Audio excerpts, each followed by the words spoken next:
So on June the 4th of 1718, those 4 pirate ships dropped their anchor right in the mouth of the Charlestown harbor.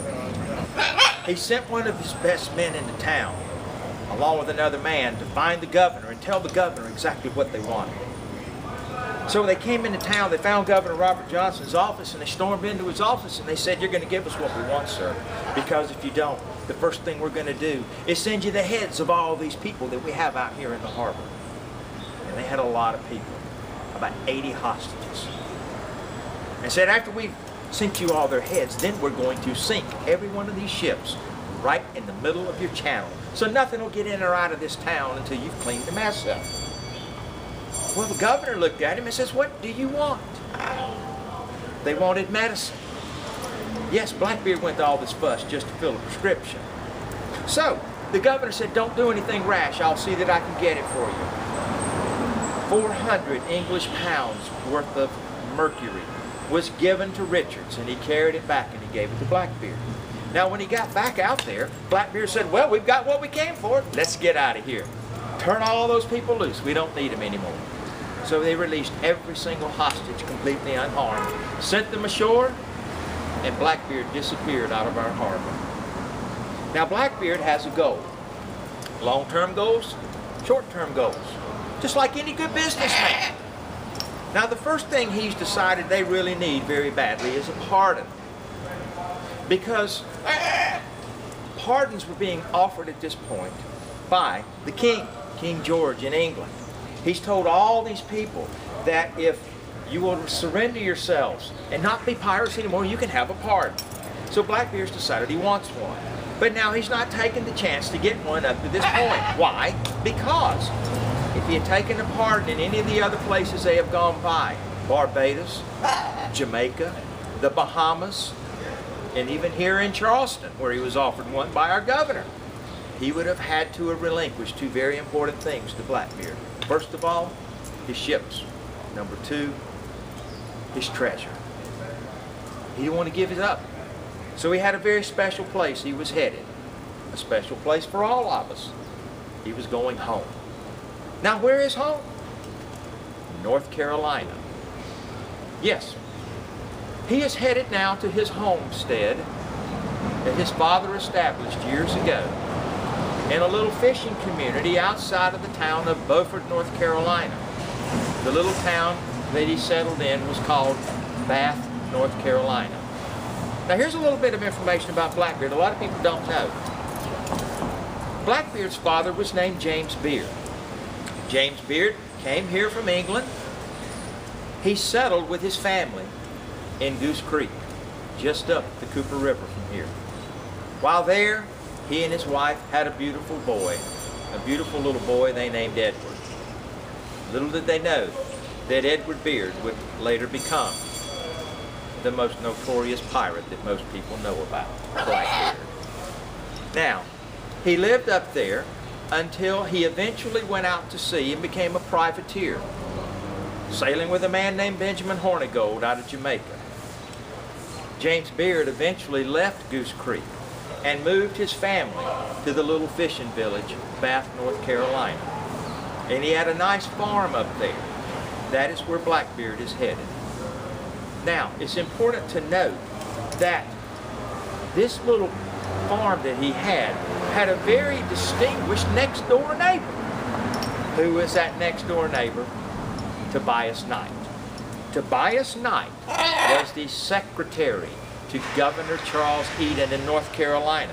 Blackbeard knew he could go up there to the father's home place, his old home, go see the next door neighbor, Tobias Knight, who would in turn go see the governor for them and get them that pardon.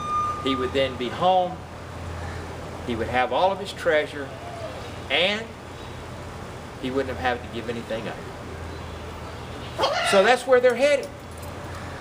Now when they arrive up there in the Topsail Inlet just outside of Bath, North Carolina, this is when things began to change dramatically in this story, because Blackbeard now has another goal. He doesn't want all these pirates. The first thing he does is decides to get rid of Stede Bonnet. So he recommends that Stede Bonnet head into town first Go find Tobias Knight. Gives him directions to the farm. Says, go find him. Go find the governor with him. He'll grant you your pardon. And when you get it, you come back. We're going to split everything up. And you can have your portion. And go your way in your ship. And I'll stay, and then I'll take care of my business. So he sends Stede Bonnet into town to get his pardon. Once he gets it, he comes back to meet with Blackbeard. So they can split everything up. But that's when it becomes quite apparent why he went to town first. Because Blackbeard is long gone. You see what happened? While he was in town, Blackbeard had wrecked the Queen Anne's Revenge on a sandbar. He sent most of the pirates ashore just to set up a camp, and he told them, we'll be with you fellas later. And then he kept 40 of his favorite men. And those 40 men loaded all the treasure off the Queen Anne's Revenge onto a small boat named Adventure. And then they sailed over to Stede Bonnet's ship, and they cleaned out his ship. And they disappeared over the horizon with all the treasure and 40 men in the ship Adventure. He was flying his flag high and proud that day as he left out, knowing he had finally outfoxed them all. Now, why don't we share with him that flag he had flying over his ship, Bob? You want to show everybody?